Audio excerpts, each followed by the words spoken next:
raconte. Christophe Ondelatte. En 2017, à Toulouse, Jean-Baptiste Rambla lacère au cutter Cynthia Lunimbu, 21 ans. Il la quasi décapite. Jean-Baptiste Rambla ne connaissait pas sa victime. Il a cédé à une pulsion violente et c'était la deuxième fois. Ouvrons ensemble la code B du dossier d'instruction de Jean-Baptiste Rambla. Europe 1, Christophe Ondelatte. Dans le système judiciaire français, le dossier d'instruction contient un sous-dossier appelé Cote B. Il rassemble les rapports des experts psychiatres, psychologues et de l'enquêteur de personnalité. Ouvrons l'un de ces dossiers. Ondelatte raconte. Cote B sur Europe 1.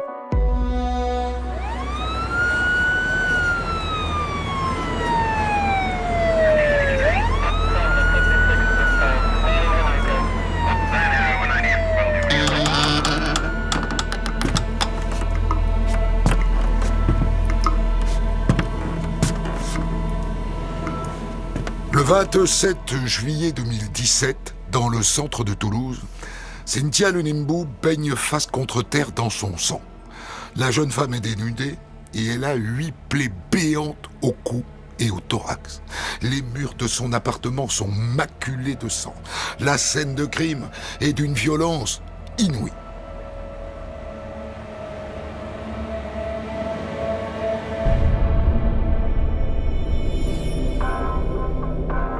Sur la scène de crime, les experts relèvent un ADN.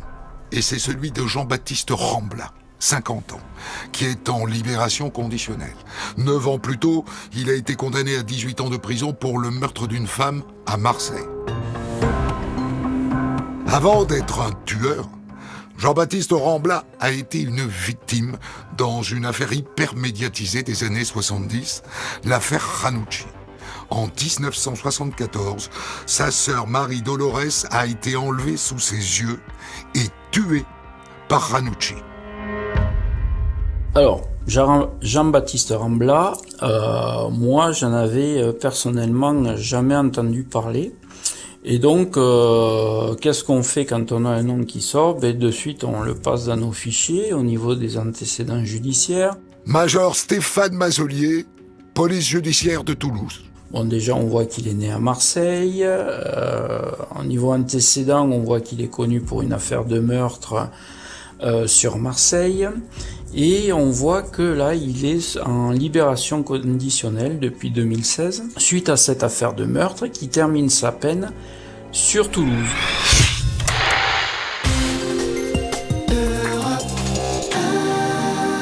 Il a gardé la tête baissée pendant toute la lecture de l'ordonnance de mise en accusation. Jean-Baptiste Rambla, 41 ans, plutôt élégant, en veste noire et chemise blanche, a les yeux cernés. « Oui, je reconnais les faits », dit-il. Corinne Biddle, son ancienne patronne, qu'il présente aussi comme sa maîtresse, il l'a étranglée, étouffée, ligotée. Puis il a brûlé son corps, qu'il a ensuite caché pendant 7 mois au fond d'un sac dans un jardin. « J'ai pété les plombs », explique Rambla. « Elle ne voulait pas me déclarer. Je suis envahi par la honte, mais je n'ai plus d'avenir. Je suis transparent depuis l'âge de 6 ans. » Et l'affaire Ranucci. Le président du tribunal le recadre. Expliquez-vous sur le meurtre de Madame Biddle. Et c'est exactement ce qu'attend Christian Chalençon, le concubin de la victime. Pour lui, l'affaire Ranucci est hors sujet. Ça me gonfle parce que ça fait plus de 30 ans que c'est fait. C'est pas du tout lié. Moi, ce que je veux qu'on parle, c'est de Corinne. Corinne, c'est qu'elle a subi de la façon qu'elle est morte. À votre avis, il l'a tuée pour quelle raison ? Pour l'argent, pour les 1000 euros qu'il lui a fauché, voilà, c'est tout.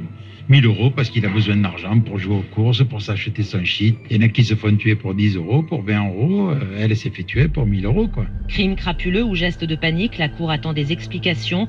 Dans la salle d'audience, un petit homme de 83 ans semble porter le poids du monde sur ses épaules. C'est le père Rambla, assis à côté du box, là où il y a plus de 30 ans, Christian Ranucci était lui-même condamné. À Aix-en-Provence, Nathalie Chevance, Europe 1.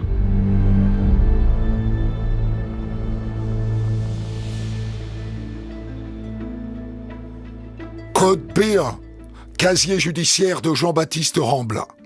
Il est né le 25 septembre 1967. Le 17 octobre 2008, il est condamné à 18 ans de réclusion criminelle pour le meurtre de Corinne Biddle.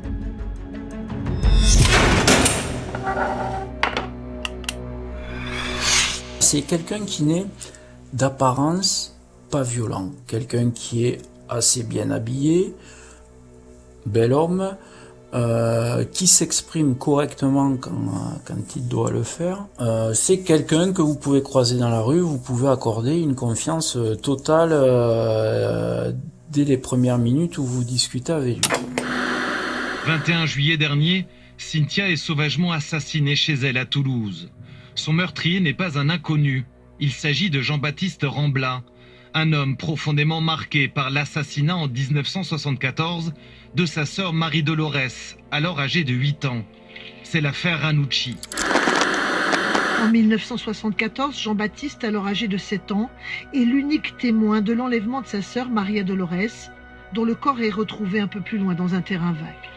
Tout repose sur les déclarations de cet enfant qui va désigner Christian Ranucci comme le meurtrier. Il sera le dernier condamné à mort alors qu'il n'a cessé de crier son innocence. Il est témoin à son jeune âge de l'enlèvement de sa petite sœur, qu'il n'a jamais pu encaisser réellement. Pour lui, c'est un traumatisme. Donc déjà, il s'en veut de ça. Il a passé toute sa vie à s'en vouloir, jusqu'à encore aujourd'hui.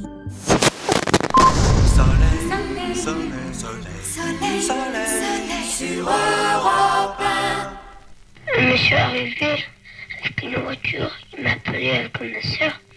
Après, il a dit que je cherchais le chien. Il avait perdu son chien? Oui. Après, il a dit que je passe par là-bas et ma soeur le reste là. Et alors tu es parti chercher le chien? Oui. Et ta soeur est restée avec le monsieur? Oui. Et quand tu es revenu, le monsieur n'était plus là et ta grande soeur non plus? Non. Et alors à ce moment-là, tu as attendu un moment et puis tu es allé prévenir ton papa? Oui.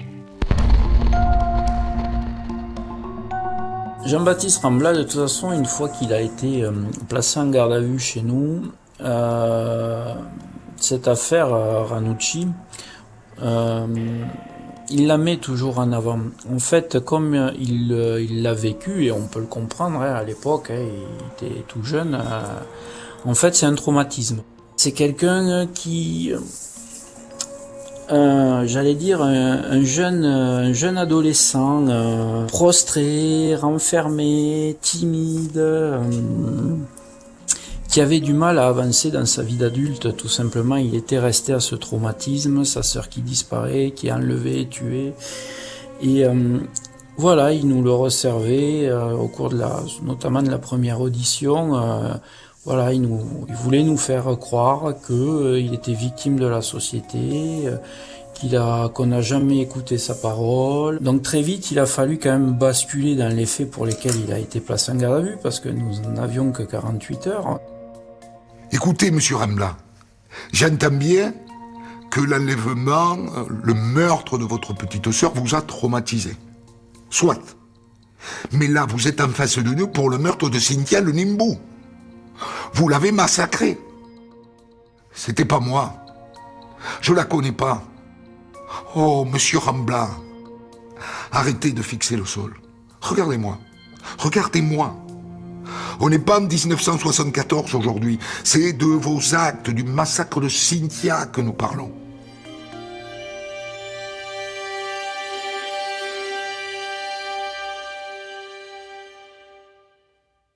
À un moment donné, on lui dit, mais Jean-Baptiste, parce que là on n'est plus sur monsieur Rambla, il y a une intimité qui se crée entre l'enquêteur et le présumé auteur.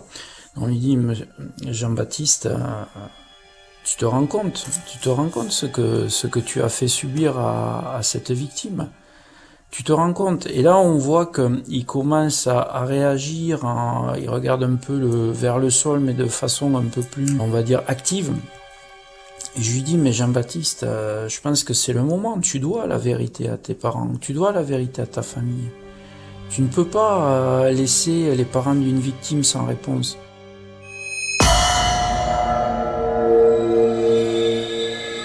Et à ce moment-là, je lui dis, mais regarde ce que tu as fait, regarde l'appartement, regarde, ça te rappelle rien. On l'a poussé, et au final, par nous dire oui. C'est moi qui suis rentré dans cet appartement. Je ne connaissais pas cette jeune fille auparavant, je ne l'avais jamais vue. Et je suis rentré, je l'ai frappé directement. Et là, je lui ai porté des coups de cutter au niveau du cou. Effectivement, au total, on aura recensé, le médecin légiste, 8 coups de cutter très profonds, puisqu'ils ont entaillé la jugulaire notamment. On parle presque de décapitation.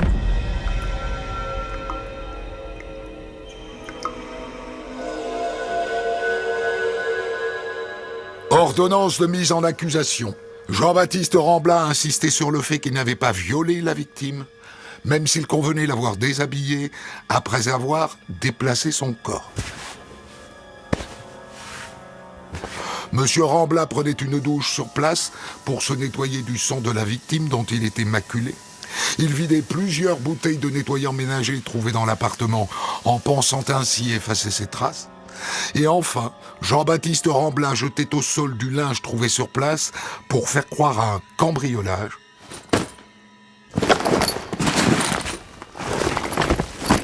Et il rentrait chez lui, où il se douchait à nouveau.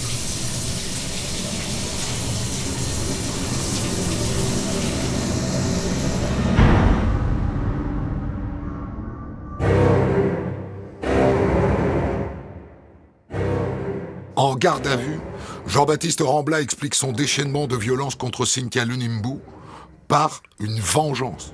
Cynthia et son compagnon l'auraient agressé. Ça l'a fait dégoupiller.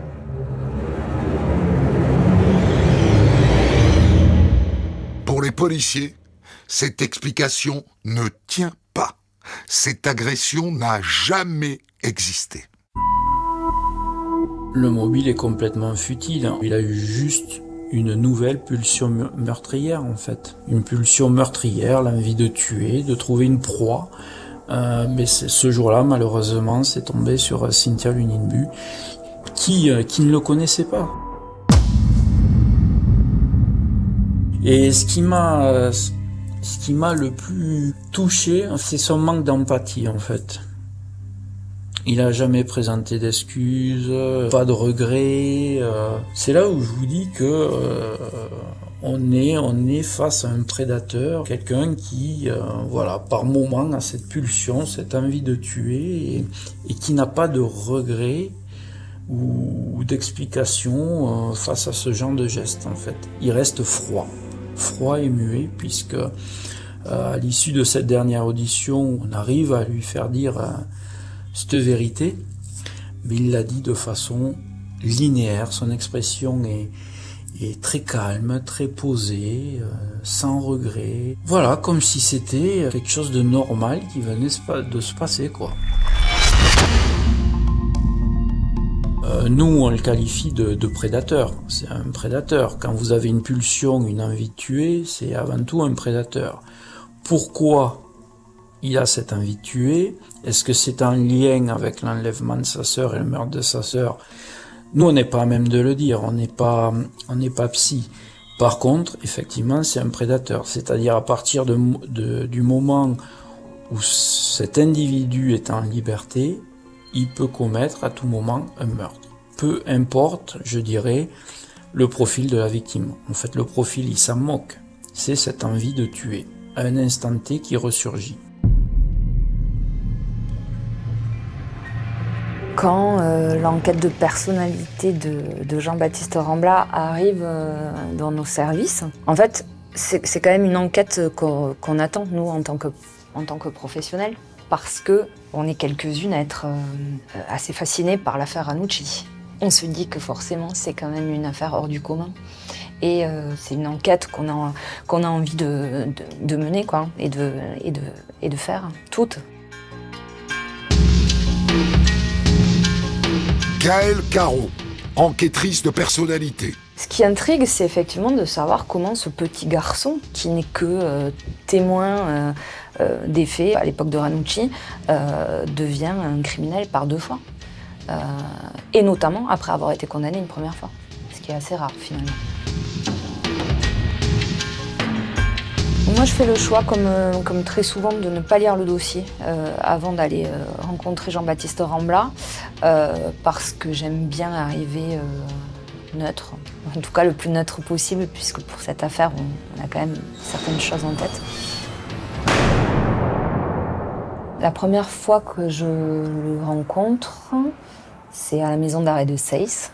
Je l'attends au parloir et je vois arriver un homme assez charismatique, plutôt grand, élancé, assez beau physiquement. D'abord, il est très courtois, très sympathique. Il parle en fait. Il parle très facilement. Mais il parle très facilement de l'affaire Ranucci, en premier lieu. Et à chaque fois que je vais aller à la rencontre de Jean-Baptiste Rambla, il faudra que je puisse entendre l'affaire Ranucci.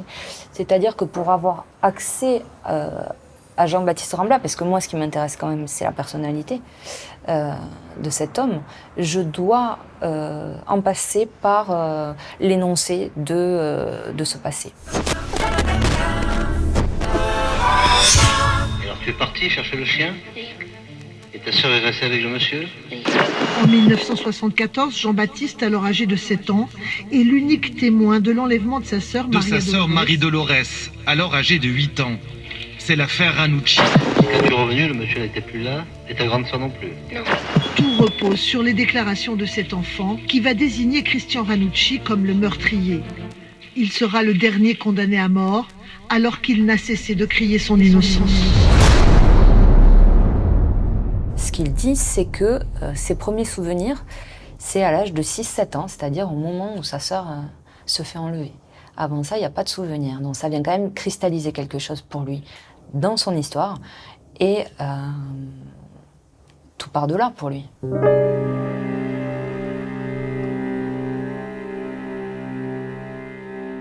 Code B130. Enquête de personnalité réalisée par Gaël Caro. Jean-Baptiste Rambla est le deuxième enfant d'une fratrie de 4. Son père était boulanger. Il est décédé en 2013. Jean-Baptiste Rambla était alors incarcéré et il a obtenu une permission exceptionnelle pour assister aux obsèques.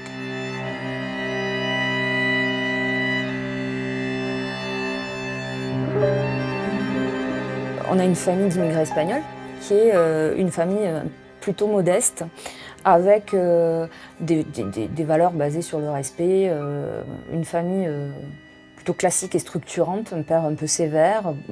Et le meurtre de Marie-Dolores va complètement éclabousser cette famille et l'exploser en quelque sorte. C'est-à-dire qu'on a cette petite fille qui disparaît, Jean-Baptiste Rambla, donc, qui est le deuxième et le seul témoin.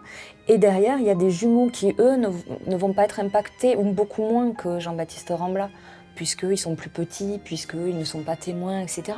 Et donc, on va avoir, à partir de là, un père qui livre un combat sans fin, on a l'impression, contre les médias, et avec Jean-Baptiste Rambla, toujours en second plan, qui l'assiste et qui l'épaule.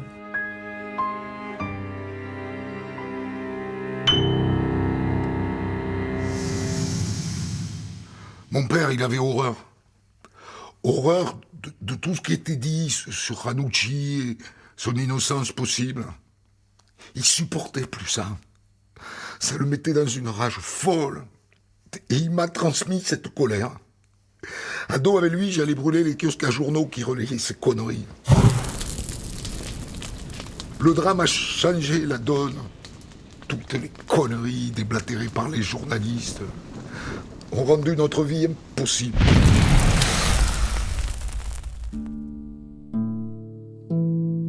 Il se bat pour que certains films ne sortent pas au cinéma. Il y a un film qui traite de cette affaire-là qui va être interdit à Aix et Marseille. Et dans ce combat qui semble vraiment sans fin, je persiste parce que ça les a suivis toute leur vie. Jean-Baptiste Rambla est là. Et quelque chose qui est très épuisant pour la famille. Parce que d'un côté, on a tout ce côté médiatique qui est su, ça c'est tout sur l'extérieur, et à la fois à l'intérieur, dans la famille, c'est tu. C'est-à-dire qu'on a affaire à une famille pudique qui parle peu des émotions et des sentiments. Donc le meurtre de Marie-Dolores, on n'en parle pas.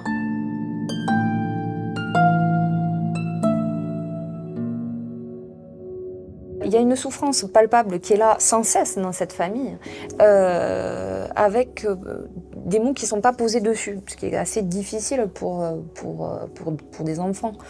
Et effectivement, Jean-Baptiste Rambla, lui, son rôle, c'est toujours d'expliquer ou d'essayer d'expliquer ce qui s'est passé, le pourquoi, le comment. Sauf que ce qu'on oublie, c'est qu'il a 6 ans au moment où ça se passe, que des réponses, il peut pas trop en donner, et il les donne comme il peut, avec ce qu'il est, c'est-à-dire un petit garçon.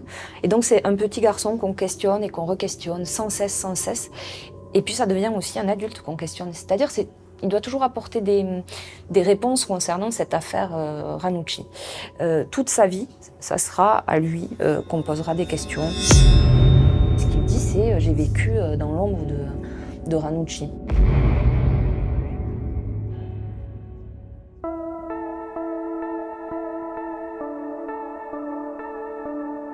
Code B130. Enquête de personnalité réalisée par Gaël Caro. Le frère de Jean-Baptiste Rambla le décrit ainsi. Il était très réservé, introverti. Il ne parlait pas beaucoup. Il gardait tout pour lui. Pour lui, c'est lui le responsable de l'enlèvement de Marie-Dolores. Il s'en est toujours voulu.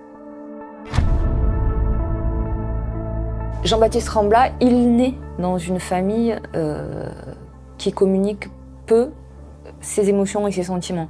Donc c'est une famille taiseuse. Gaël Caro, enquêtrice de personnalité. Il est décrit comme taiseux et introverti. C'est un petit garçon qui est introverti et c'est un adulte qui sera introverti. C'est un trait de personnalité qui se retrouve tout au long de l'enquête. C'est quelqu'un de réservé, mais malgré tout, il y a un incident qui se produit, c'est-à-dire qu'un jour, dans un livre scolaire, apparaît l'affaire Ranucci, et là, pour lui, c'est le drame. Il arrache les pages du livre, il est renvoyé de l'école, etc. C'est des choses qui sont insupportables pour lui. Code B128. Enquête de personnalité réalisée par Gaël Caro. Monsieur Rambla revient sur son premier procès et déplore vivement que l'on ait trop dissocié ses actes de son vécu.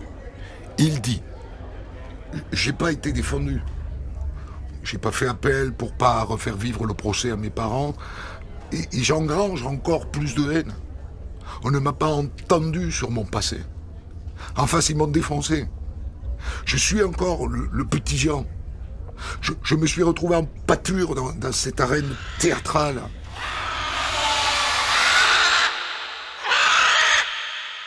Il a l'impression, il dit, d'être jeté en pâture, c'est-à-dire que lui, ce qu'il aurait voulu, c'est qu'on prenne en considération son passé et qu'on explique un peu mieux pourquoi il en arrive là.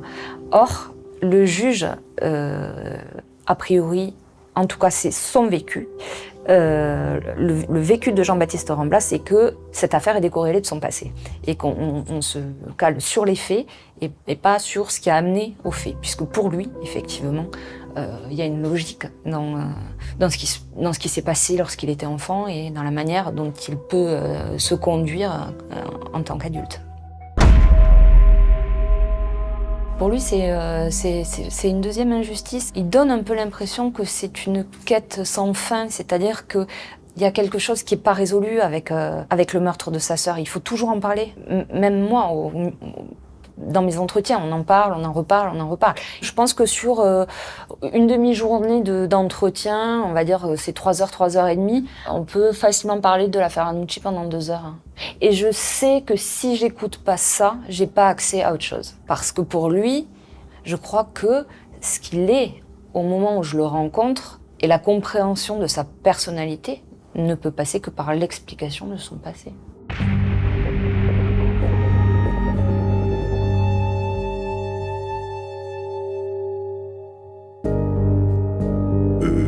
J'avais demandé à la juge d'instruction de pouvoir l'examiner au tribunal parce qu'en prison, les conditions ne sont pas toujours les meilleures.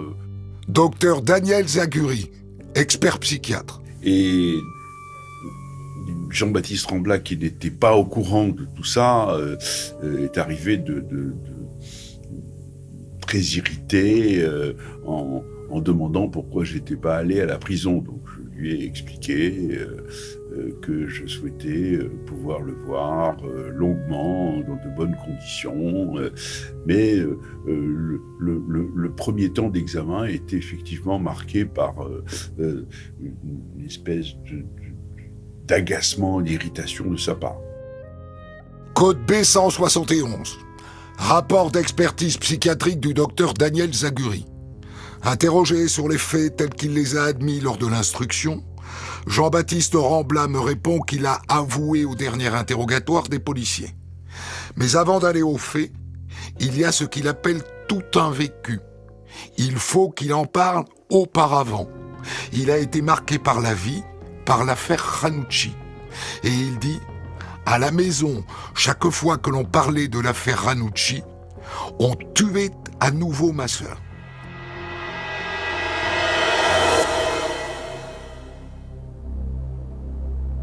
Et là, effectivement, on a un des premiers éléments tout à fait frappants chez Jean-Baptiste Rambla, c'est que c'est son identité, il a du mal à en avoir une autre, il est resté collé à l'identité du petit frère qui était là au moment où sa sœur a été enlevée, qui s'accuse de ne pas avoir bien réagi. Il est figé, il est fixé, il est dans une culpabilité inélaborable du petit frère de 6 ans et demi et il a été, on va dire, élu par son père dans ce combat qui était le combat de toute la vie de son père et qui va devenir le sien. Et il n'a jamais pu s'en dégager pour avoir tout simplement sa vie propre. Code B197. Rapport d'expertise psychiatrique du docteur Daniel Zaguri. Dans un premier temps, obnubilé par sa propre défense, polarisé par ce traumatisme familial et personnel, Jean-Baptiste Rambla se positionne en victime centrale du drame dont il a été l'auteur, comme si Cynthia Lunimbu n'avait seulement été qu'une victime collatérale. En fin d'examen, il exprimera cependant sa détresse d'avoir causé sa mort pour des raisons qui lui échappent, si ce n'est qu'elle a été la cible de sa haine accumulée.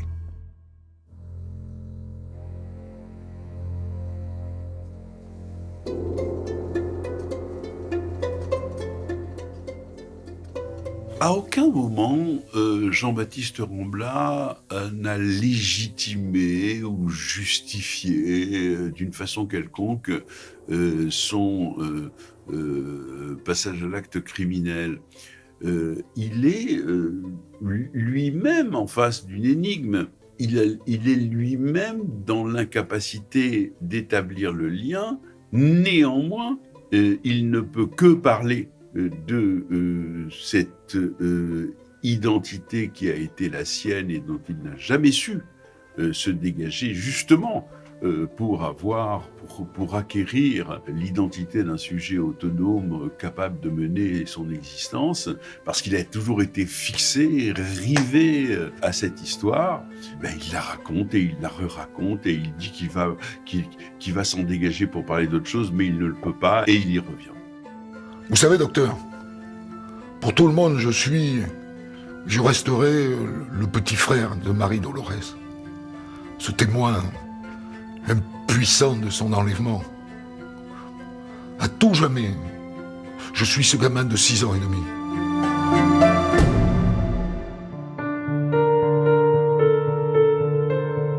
Ici, rarement il m'est arrivé d'accéder si peu à la singularité de la personne, c'est que peut-être c'est ça son problème. Peut-être que Jean-Baptiste Rambla a eu du mal à exister en dehors de cette affaire à laquelle il est resté rivé depuis l'âge de 6 ans et demi, et dans laquelle, notamment dans la relation à son père, on a continué de le maintenir.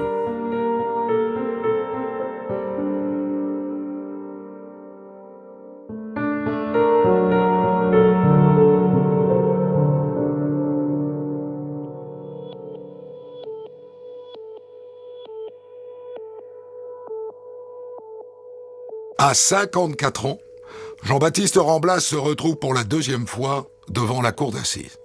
Et une fois encore, pour un meurtre hyper violent.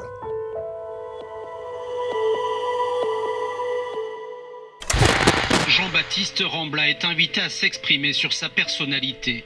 Calme et posé, il parle de ses addictions au cannabis et à la cocaïne, mais surtout de son affaire, l'affaire Ranucci. Une machination à des fins politiques qui m'a pourri ma vie, dit-il. Les témoins se succèdent à la barre. Son entourage décrit un homme solitaire, gentil, d'humeur égale. Sa voisine, avec qui il avait une relation pendant le crime de Toulouse, n'avait même jamais décelé aucun changement chez lui. Je l'ai connu pendant 3 semaines, ce Rambla. Après, comment il était, réservé, simple. Après, on peut dire que c'est un homme normal. Code B 194. Rapport d'expertise psychiatrique du docteur Daniel Zaguri. Jean-Baptiste Rambla m'explique que la cocaïne lève toutes les barrières, tout ce qui reste de raison. Il me dit, vous pouvez très bien basculer dans n'importe quoi. Interrogé sur la façon dont il pouvait décrire sa personnalité, Jean-Baptiste Rambla se présente comme complexe. Il veut mettre la cocaïne de côté pour parler de lui. Il se dit très généreux. Lorsqu'il aime, il donne tout. Il n'a pas de demi-mesure. Il a essayé de faire le bien autour de lui. Mais avec la cocaïne, ajoute-t-il, tout devient démultiplié, amplifié. Je pense que la cocaïne est un élément important pour rendre compte du passage à l'acte, c'est-à-dire que il décrit une espèce d'atmosphère persécutive où il se sentait traqué.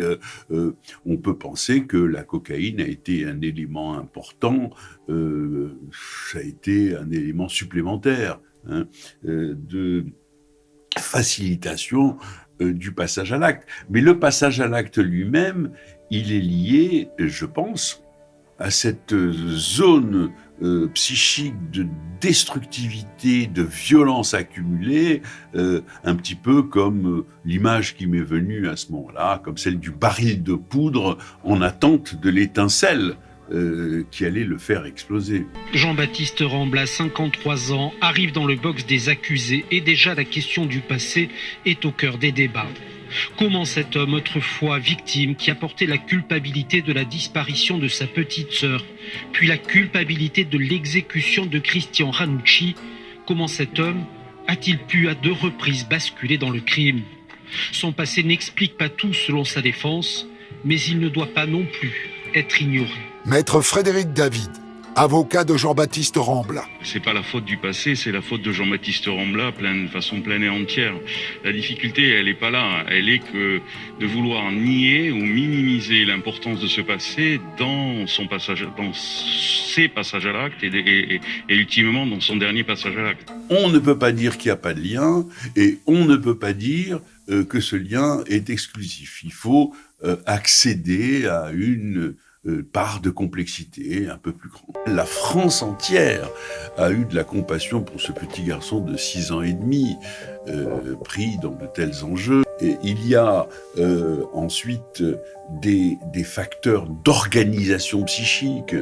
Quelle est la personnalité que s'est forgée Jean-Baptiste Rambla, et en même temps, en vertu d'un mécanisme très puissant qu'on appelle le clivage du moi, une zone de violence, de destructivité, de haine liée à cette histoire singulière et qui s'est en quelque sorte exprimée de façon dramatique à 2 reprises dans son existence. Et puis, il y a des facteurs de hasard, de situation. Il a pris de la cocaïne alors qu'il était dans un moment de déstabilisation, qu'il a probablement traversé un épisode entre guillemets d'effet parano lié à la cocaïne, et que cette pauvre victime, cette pauvre jeune femme s'est trouvée sur son chemin et qu'il a déchargé sur elle toute sa haine. P204, rapport d'expertise psychiatrique du docteur Daniel Zaguri. Ce n'est pas parce que sa sœur a été assassinée qu'il a tué à 2 reprises. Mais on ne peut pas faire l'impasse sur ce traumatisme pour comprendre l'évolution de sa personnalité et les mécanismes de passage à l'acte. On ne peut pas dire c'est pour ça que ça est arrivé. On ne peut pas établir de lien linéaire, de lien de causalité simple. On doit faire appel à des registres, à des dimensions hétérogènes qui tiennent à l'histoire, qui tiennent à l'organisation de la personnalité, qui tiennent à des facteurs de situation et de hasard, et que c'est tout ça qui fait le procès, que c'est tout ça qui fait qu'on a un peu compris, ou pas vraiment, la complexité de l'affaire.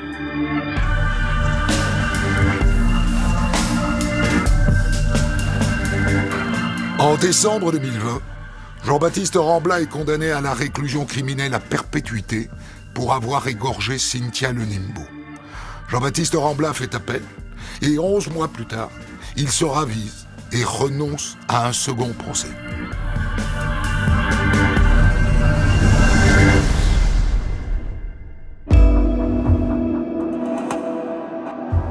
C'était On de la raconte, version Code B. Rédaction en chef Guillaume Maury, réalisation Mathieu Frette. Le podcast de ce programme est disponible tous les vendredis dès 6h du matin. Retrouvez On de la raconte Code B tous les vendredis de 14h à 15h sur Europe 1.